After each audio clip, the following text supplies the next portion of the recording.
This video contains news and analysis related to a recent terror attack in Kashmir. The content may include sensitive visuals and discussions that could be distressing to some viewers. Viewer discretion is advised. We strongly condemn all forms of violence and terrorism. The purpose of the content is solely to inform and create awareness based on verified reports. আরে কম দে কিন্তু খাঁটি দে MDH Kashmiri লাল লঙ্কার গুঁড়ো। দুটো খুব গুরুত্বপূর্ণ খবর আজকে কি কি রয়েছে আপনাদের সামনে আমরা দেখাবো, আর সেখানে কোনগুলোকে বেছে নিয়েছে আপনাদের জন্য বিকেল 5টায় সেদিকে আপনাদের নজর ঘোরাবো। ইস্যু 1 পেহেলগাঁওয়ের পর কেক কাটে জ্যোতির বন্ধুরা, সেই খবর দেখাবো। আর তার পাশাপাশি ইস্যু 2 টিম ইন্ডিয়ায় যাবেন না ইউসুফ পাঠান। টিম ইন্ডিয়া মানে সেই প্রতিনিধি দল যে প্রতিনিধি দলকে বিভিন্ন দেশে পাঠানোর সিদ্ধান্ত নেওয়া হয়েছে।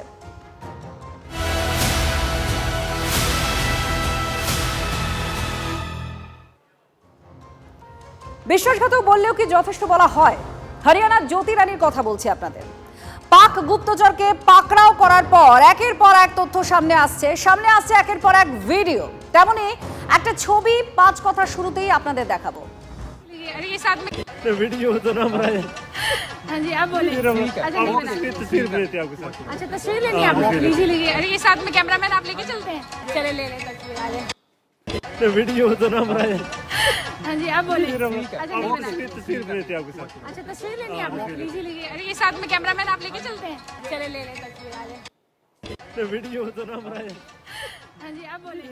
আর এই ভিডিওর পাশাপাশি আরো একটা ছবি আপনাদের দেখাবো, অন্তত দুটো ছবি। প্রথম যেটা সেটা হচ্ছে পেহেলগাঁও হামলার ঠিক পরপরই যেটা আপনাদের দেখাচ্ছি। পেহেলগাঁও হামলার পর কেক কাটে পাক দূতাবাস। দেখুন, পেহেলগাঁও হামলায় হিন্দু ধর্ম জেনে জেনে গুলি করা হয়েছে, হত্যা করেছে জঙ্গিরা, আর তারপর কেক কাটা হয়। लोग मरे, थोड़ा सा बताइए ना, दुख है इस बात का। What is this? आप कहाँ से आए? आप बता दीजिए सर, कहाँ से हैं आप? Cake for what is the celebration for? Are you from Pak High Commission? What is this? Sir, are you from Pak High Commission? Are you from Where are you from, What sir? is this? What is this cake for? Occasion क्या है? 28 लोग मरे, थोड़ा सा बताइए ना, दुख है इस बात এই যে ছবিটা আপনারা দেখছেন, যেটা কেক কাটা একজন কেক নিয়ে যাচ্ছিলেন, সেই ছবিটা কিন্তু অনেক আগেই খুব শোরগোল ফেলে গিয়েছিল যখন পেহেলগাঁও হত্যা হয় এই ঘটনার পরে। আর সেই যে ব্যক্তি যাকে আপনারা দেখছেন হাতে কেক, সেই ব্যক্তির সঙ্গে এই ব্যক্তির মিল আপনারা দেখুন, একই ব্যক্তি। আর সেই ব্যক্তির সঙ্গে জ্যোতি রানীর দেখুন কত ঘনিষ্ঠ কথোপকথন হচ্ছে, হাসি বিনিময় করছেন, মজার ছলে অনেক কথা বলছেন। পাক দূতাবাসের কর্মী এনে, যাকে একেবারে আপনারা বাম দিকে যে ছবিটা দেখতে পাচ্ছেন টিভি স্ক্রিনে, তার হাতে হচ্ছে কেক। পেহেলগাঁও হামলার পরে পাক দূতাবাসে কেক কাটা হয়। দিল্লিতে পাক দূতাবাসের খুব কাছে যখন এই ব্যক্তি কেক হাতে করে যাচ্ছিলেন, সেই সময় কিছু সাংবাদিক তাকে ছেকে ধরেন যে কার জন্য কেক নিয়ে যাচ্ছেন আপনি। 22 জন নিরীহ পর্যটকের মৃত্যু হয়েছে, আর পাকিস্তানের হাত রয়েছে সেখানে। 26 জন নিরীহ ব্যক্তি মৃত্যু হয়েছে এই হামলায়। কেন আপনি কেক নিয়ে যাচ্ছেন? কিসের আনন্দ? কারণ পাকিস্তানের দিকে শুরু থেকেই নজর ছিল ভারতের, যে পাকিস্তান এই হামলা চালিয়েছে, আর সেখানে পাক দূতাবাসের কর্মী এই কেক নিয়ে যাচ্ছিলেন ঠিক হামলার পরেই। আর সেই ব্যক্তিকেই দেখুন ডান দিকে একেবারে সুন্দর পোশাকে দাঁড়িয়ে রয়েছেন, আর তার পাশে কে না সেই জ্যোতি রানী মালহোত্রা, যাকে নিয়ে রীতিমতো শোরগোল বেঁধে গিয়েছে। তাকে গ্রেফতার করেছে পুলিশ, তিনি পাক চর, এই অভিযোগ উঠেছে তার বিরুদ্ধে। কাশ্মীরের পেহেলগাঁওতে গত 22শে এপ্রিল ঘটে নৃশংস হত্যাকাণ্ড। একে একে নিরীহ মানুষগুলোর প্রাণ নেয় পাক মদতপুষ্ট জঙ্গিরা। আর এই ঘটনার ঠিক পরের দিনই পাকিস্তান যে এম্বাসি রয়েছে সেখানে দেখা যায় এক ব্যক্তিকে কেকের বাক্স নিয়ে ঢুকতে। এবার সেই ব্যক্তির সঙ্গে ছবিতে দেখা গেল জ্যোতি মালহোত্রা। কে জ্যোতি? পাক গুপ্তচর বৃত্তি করার অভিযোগে যাকে ইতিমধ্যে গ্রেপ্তার করা হয়েছে। 22শে এপ্রিলের পরের দিন অর্থাৎ 23শে এপ্রিল জ্যোতি মালহোত্রাকে দেখা গিয়েছিল এই ব্যক্তির সঙ্গে পাক এম্বাসিতে রীতিমতো হাসি ঠাট্টায় মেতে থাকতে। পাক গুপ্তচরদের সঙ্গে এই জ্যোতির যে যথেষ্ট ওতপ্রোত সম্পর্ক ছিল তা ইতিমধ্যেই জানিয়েছে তদন্তকারী সংস্থার আধিকারিকরা ইতিমধ্যেই তার যাবতীয় ব্যাংক অ্যাকাউন্ট থেকে যোগাযোগ, মোবাইল নম্বর ট্র্যাক করে কার কার সঙ্গে যোগাযোগ ছিল জ্যোতির সেটা খতিয়ে দেখছেন। আর পাক এম্বাসিতে তার যে রীতিমতো যাতায়াত ছিল তা এই ছবি বলে দিচ্ছে। একই সঙ্গে যে ব্যক্তিকে কেক নিয়ে ঢুকতে দেখা গিয়েছিল সেই ব্যক্তি বা কে, তার সঙ্গে কতটা ঘনিষ্ঠ সম্পর্ক ছিল জ্যোতির সেটাও খতিয়ে দেখছেন তদন্তকারীরা।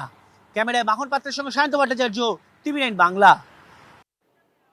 আর এখানেই তদন্তকারীরা খুঁজে দেখছেন যে এই যোগ কত গভীর। এই ব্যক্তি যাকে আপনারা দেখছেন কেক হাতে নিয়ে যাচ্ছেন, এটা কিন্তু ঠিক পেহেলগাঁও হামলার যে ঘটনা ঘটে সেই ঘটনার পরেই কেক কেটে উদযাপনের একটা ছবি দেখা যাচ্ছিল। মূলত কেকটা নিয়ে যাওয়া হচ্ছিল পাক দূতাবাসের ভেতরে। পাক দূতাবাসের এই কর্মীর হাতে কেক দেখে সাংবাদিকরা ছেঁকে ধরেন যে একদিকে হামলা হয়েছে, এতগুলো নিরীহ মানুষের প্রাণ নিয়ে নিল পাকিস্তানের আশ্রিত জঙ্গিরা, সেই পাক দূতাবাসের একজন কর্মীর হাতে এইরকম অবস্থায় কেক কেন? সেই প্রশ্ন যাকে করা হচ্ছে সেই ব্যক্তি দেখুন ডান দিকে, আপনারা নজর ঘোরান, যাকে ছবিতে দেখা যাচ্ছে সেই একই ব্যক্তি। আর এই ব্যক্তির সঙ্গে কে না, জ্যোতি মালহোত্রা, যাকে পাক চর অভিযোগে গ্রেফতার করেছে পুলিশ। आप बता दीजिए सर, कहाँ से हैं आप? Cake for what is the celebration for? Are you from Pak High Commission? What is this? Sir, are you from Pak High Commission? Are you from Pakistan High Commission? Sir, where are you from, What sir? is this? What is this cake for? Occasion क्या है? 28 लोग मरे, थोड़ा सा बताइए ना, दुख है इस बात का? What is this? आप कहाँ से आए? Where are you from, sir? आप बता दीजिए सर, कहाँ से हैं आप? Cake for what is the celebration for? Are you from Pak High Commission? What is this? Sir, are you from Pak High Commission? আর এই জ্যোতি মালহোত্রাকে নিয়ে একের পর এক তথ্য আপনাদের সামনে আমরা তুলে ধরছি। জ্যোতি মালহোত্রা একজন ট্রাভেল ব্লগার, বিভিন্ন জায়গায় ঘুরেছে। পাক দূতাবাসে তার যোগাযোগ যে আছে কত গভীর সেটা আপনারা দেখছেন। তার সঙ্গে সঙ্গে সে পাকিস্তানেও 3 বার গেছে। ট্রাভেল ব্লগ শুধু পাকিস্তানে করেছে তা নয়, এমনকি সে বাংলাতেও এসেছে। এই বাংলাতে মাস তিনেক আগে কলকাতা ঘুরে গেছে সে। কোন কানেকশনে বাংলার বিভিন্ন প্রান্ত ঘুরে বেরিয়েছে জ্যোতি, আর কোন ষড়যন্ত্রের শরিক হতে বাংলা এসেছিল জ্যোতি, এই সমস্ত প্রশ্ন এখন উঠছে। এই বাংলারও উত্তর থেকে দক্ষিণ পর্যন্ত চষে বেরিয়েছে জ্যোতি রানী মালহোত্রা বা জ্যোতি জাসুস। কোথায় কোথায় গিয়েছিলেন তিনি? উত্তর বাংলায় গিয়েছেন, দক্ষিণ বাংলায় গিয়েছেন, এবং তার এই যাত্রাপথে এমন 6টা জায়গার নাম বলাই যায় যেগুলো স্ট্র্যাটেজিক্যালি কিন্তু অত্যন্ত গুরুত্বপূর্ণ। যেমন ধরা যাক জয়গা, ভারত ভুটান সীমান্তে জয়গা স্ট্র্যাটেজিক্যালি যেমন খুব গুরুত্বপূর্ণ, তার পাশাপাশি হাসিমারা বায়ুসেনা ঘাঁটি থেকে সামান্য দূরে এই হাসিমারা রাফালের অন্যতম বড় ঘাঁটি। তাহলে কোথাও কি পাক চরবৃত্তির সঙ্গে এই ভ্রমণেরও যোগ রয়েছে? সেই সন্দেহটা আরও জোরালো হয় তার কারণ তার পরবর্তী যে ব্লগ সেটা দেখা যাচ্ছে করোনেশন ব্রিজে। সেই করোনেশন ব্রিজের ভিডিও কিন্তু দেখা গেছে জ্যোতির যে ব্লগ, জ্যোতির যে অ্যাকাউন্ট, সেখানে এই করোনেশন ব্রিজ উত্তর বাংলার অন্যতম ল্যান্ডমার্ক, আর সেই সঙ্গে সঙ্গে ডুয়ার্সের সঙ্গে শিলিগুড়ির মূল যোগসূত্র, এবং অন্য দিক দিয়ে বলা যায় উত্তর পূর্ব ভারতের অন্যতম প্রবেশপথ কিন্তু এই করোনেশন ব্রিজ। এবং যে কোনো নাশকতার ক্ষেত্রে এই করোনেশন ব্রিজ কিন্তু সবসময় একটা সফট টার্গেট। তৃতীয় শিলিগুড়ি শহর চিকেন স্নেকের মতো স্ট্র্যাটেজিক লোকেশান, স্ট্র্যাটেজিক পয়েন্টে অত্যন্ত গুরুত্বপূর্ণ শহর হিসেবে যেমন গুরুত্বপূর্ণ, গোটা উত্তর পূর্ব ভারতকে বাকি ভারতবর্ষের সঙ্গে যোগ করছে এই শিলিগুড়ি করিডর। ঠিক পাশাপাশি শিলিগুড়ির আশেপাশে রয়েছে একাধিক সেনা ছাউনি, বিমান ঘাঁটি, আর সেই জায়গা থেকে শিলিগুড়ির কিন্তু একটা আলাদা গুরুত্ব রয়েছে। উত্তর বাংলা থেকে আমরা চলে আসতে পারি দক্ষিণ বাংলায় ব্যারাকপুর একদিকে যেমন সেনা ছাউনি রয়েছে, অন্যদিকে সেখানে বায়ুসেনা ঘাঁটি রয়েছে। তাহলে কি সেই রকমই কোনো উদ্দেশ্য নিয়ে সেই সংক্রান্ত কোনো তথ্য সংগ্রহের জন্য জ্যোতি এখানে ব্যারাকপুরে এসেছিলেন? দাদা বৌদির বিরিয়ানি খাওয়া সেটা কি জাস্ট একটা অছিলা, আর সেই অছিলাকে কাজে লাগিয়েই ব্যারাকপুর সেনা ঘাঁটি বা সেনা ছাউনি সংক্রান্ত তথ্য সংগ্রহ করার চেষ্টা করা হয়েছিল? তারপরেই চলে আসে শিয়ালদা কলকাতা শহরের সবথেকে ব্যস্ত রেল স্টেশন, লক্ষ লক্ষ মানুষ যাতায়াত করেন এই শিয়ালদা স্টেশনে দিয়ে, এবং যে কোনো নাশকতার জায়গায় কিন্তু সবসময় সফট টার্গেট হচ্ছে শিয়ালদার মতো গুরুত্বপূর্ণ স্টেশন, আর তারপরে চলে আসে বালি ব্রিজ। আমরা জানি যে বিভিন্ন নাশকতার ক্ষেত্রে স্ট্র্যাটেজিক্যালি গুরুত্বপূর্ণ জায়গা ছাড়াও যেগুলো ল্যান্ডমার্ক, যেগুলো সেই শহর বা সেই দেশের ঐতিহ্যবাহী একটা নিদর্শন, সেগুলোকে বিভিন্ন সময় টার্গেট করা হয়। যেমন ভিক্টোরিয়া মেমোরিয়াল ভাইটাল ইনস্টলেশন হিসেবে পরিচিত, ঠিক তেমনই বালি ব্রিজও কিন্তু এই বাংলার অন্যতম ঐতিহ্যবাহী একটা নিদর্শন, ভাইটাল ইনস্টলেশন। সেখানেও দেখা গেছে জ্যোতির ব্লগ, সেগুলোকে কি পরিকল্পিতভাবেই এই ব্লগ বা এই ভিডিওগুলো তৈরি করা হয়েছিল পাকিস্তানে তার হ্যান্ডলারদের কাছে পৌঁছে দিতে? সেই প্রশ্নেরই কিন্তু উত্তর খুঁজছেন গোয়েন্দারা। ক্যামেরায় দীপঙ্করের সঙ্গে সিজার, TV9 বাংলা। আর এই একের পর এক জ্যোতি সম্পর্কে তথ্য, ঠিক কি কারণে সে এসেছিল বাংলায়, কি কারণে সে কলকাতায় এসেছিল, এই সমস্ত কিছু জানার চেষ্টা করা হচ্ছে। কিন্তু পাকিস্তানের শয়তানি নয় তো এগুলো? ভারতে জঙ্গি হামলার একের পর এক উস্কানি পাকিস্তান দিয়েছে অতীতে এবং এখনো। জঙ্গিদের রসদ যোগায় তারা, শয়তানির অন্ত নেই। প্রতিটি বিষয় এবার বিশ্ব মঞ্চে তুলে ধরতে চলেছে ভারত। 7টি প্রতিনিধি দল যাবেন 30টির বেশি দেশে। এই তালিকায় ছিলেন তৃণমূলের সাংসদ ইউসুফ পাঠান, বহরমপুরের সাংসদ, কিন্তু তৃণমূল তার নাম প্রত্যাহার করে নিয়েছে। আর প্রশ্নটা উঠছে এখানেই, কেন?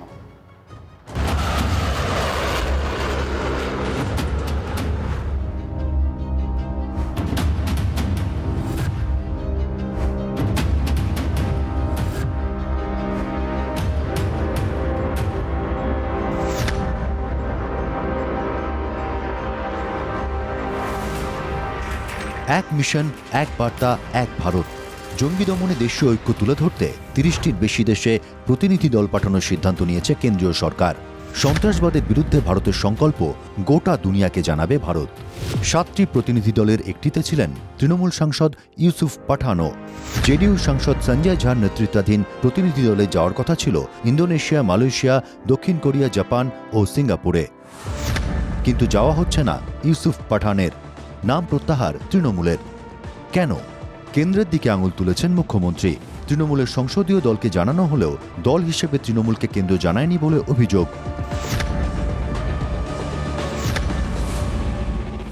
It is not their choice. It is the choice of the party. They only inform the parliamentary party. But parliamentary party only works for the parliamentary session. R parliamentary partyরও দুটো হাউসের লোকসভা রাজ্যসভার চেয়ারম্যান আমি, অথচ আমাদের কখনো জানানো হয় না। একই অভিযোগ তৃণমূলের সর্বভারতীয় সাধারণ সম্পাদক অভিষেক বন্দ্যোপাধ্যায়েরও। We as a party, Trinamool Congress will stand with the center shoulder to shoulder.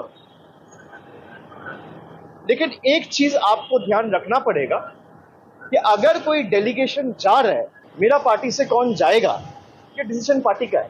Centre और the union government cannot decide unilaterally who will represent from which party.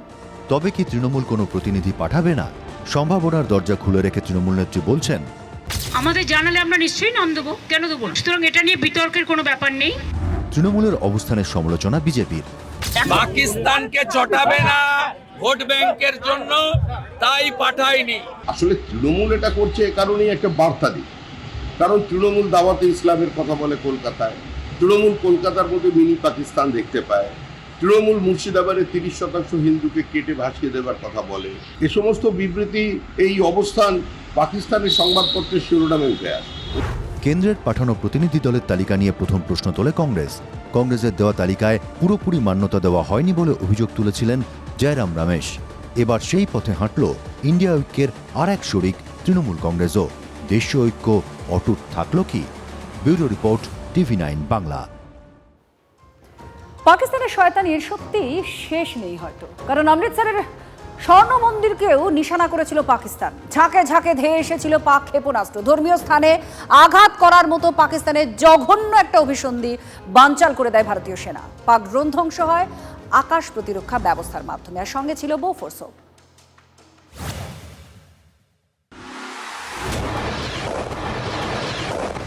পাকিস্তানের জঙ্গি ঘাঁটি ধ্বংস করতে অপারেশন সিঁদুর শুরু করে ভারতীয় সেনা। সেই অভিযান শুরুর পরে 7 থেকে 8 মে রাতে অমৃতসরের স্বর্ণমন্দির লক্ষ্য করে ড্রোন, ক্ষেপণাস্ত্র হামলার চেষ্টা করেছিল পাকিস্তানি সেনা। সোমবার এমনটাই জানালেন সেনাবাহিনী 15 নম্বর ইনফ্যান্ট্রি ডিভিশনের general officer commanding major general Kartik Singh Seshadri.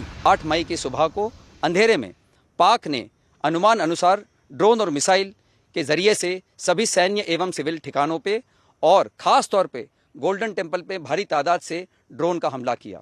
क्योंकि हम इसके लिए तैयार थे, तो भारतीय सेना के आर्मी एयर डिफेंस के सतर्क और सशक्त योद्धाओं ने पाकिस्तान के नापाक इरादों को पूरी तरीके से ध्वस्त करते हुए ड्रोन और मिसाइल हमले को पूरी तरह से विफल कर दिया। সেনা সূত্রে খবর, আটইমে গভীর রাতে পাকিস্তান স্বর্ণমন্দির লক্ষ্য করে তুরস্কের ড্রোন ও চীনা মিসাইল পাঠিয়েছিল, কিন্তু ভারতীয় সেনাবাহিনী ওই হামলার জন্য সম্পূর্ণভাবে প্রস্তুত ছিল। সেই মতো ব্যবস্থা গ্রহণ করেছিল এবং প্রত্যেকটি ড্রোন ক্ষেপণাস্ত্র রুখে দেওয়া হয়েছে। আকাশ ক্ষেপণাস্ত্র বিধ্বংসী ব্যবস্থা L-70 এয়ার ডিফেন্স গান ম্যানপ্যাড রক্ষা করে স্বর্ণমন্দির ও পাঞ্জাবের শহরগুলিকে। মাত্র 10% গুলিগোলা খরচ করা হয়েছে। ভারতের সাম্প্রদায়িক সম্প্রীতি নষ্ট করতে ধর্মীয় স্থানগুলিকে টার্গেট করেছিল পাকিস্তান। हमने पुख्ता जानकारी मिली कि पाक किसी भी उचित और वैध टारगेट के ना होने के कारण भारतीय सैन्य ठिकानों को और सिविल इलाकों को, खास तौर पर धार्मिक स्थलों को निशाना बनाएगा। इसमें अमृतसर में स्थित गोल्डन टेम्पल सबसे अहम था। সাহসী ও সজাগ সেনাবাহিনীর বন্দুকবাজরা পাকিস্তানের শয়তানি চক্রান্ত ভেস্তে দিতে সক্ষম হন। স্বর্ণমন্দিরকে ধ্বংস করতে যতগুলি ড্রোন ও ক্ষেপণাস্ত্র ছাড়া হয়েছিল তার প্রত্যেকটিকে অকেজো করে দেওয়া হয়, যার ফলে পবিত্র স্বর্ণমন্দিরের গায়ে একটি আঁচড়ও লাগতে দেয়নি ভারতীয় সেনাবাহিনী। Bureau report, TV9 Bangla.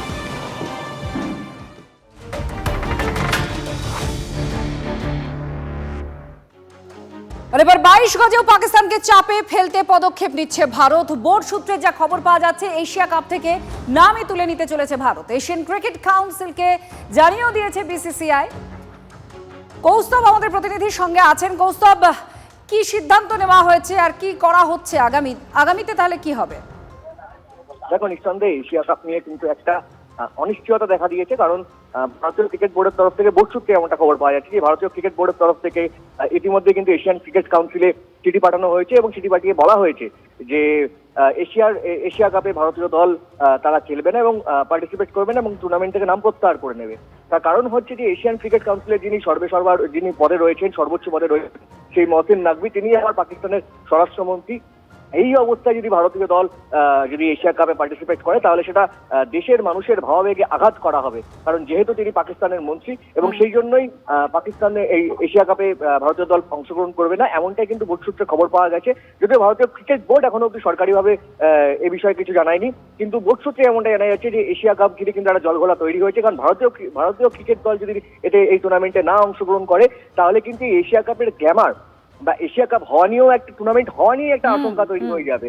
তার কারণ টুর্নামেন্টের যাবতীয় গুরুত্ব কিন্তু এই ভারতীয় ক্রিকেট দলকে ঘিরে, এবং ভারতীয় ক্রিকেট বোর্ড কিন্তু প্রভাবশালী বোর্ড। ফলে ভারতীয় ক্রিকেট বোর্ড যদি মনে করে যে এশিয়া কাপে অংশগ্রহণ করবে না ভারতীয় দল, তাহলে কিন্তু এশিয়া কাপ হওয়া নিয়ে একটা আশঙ্কা অবশ্যই তৈরি হবে। ধন্যবাদ। MDH চানা মশলা, এখন ছোলা হোক বা বরবটি দানা, সাদা চানা হোক বা কালো, সব রান্নাই হবে অসাধারণ।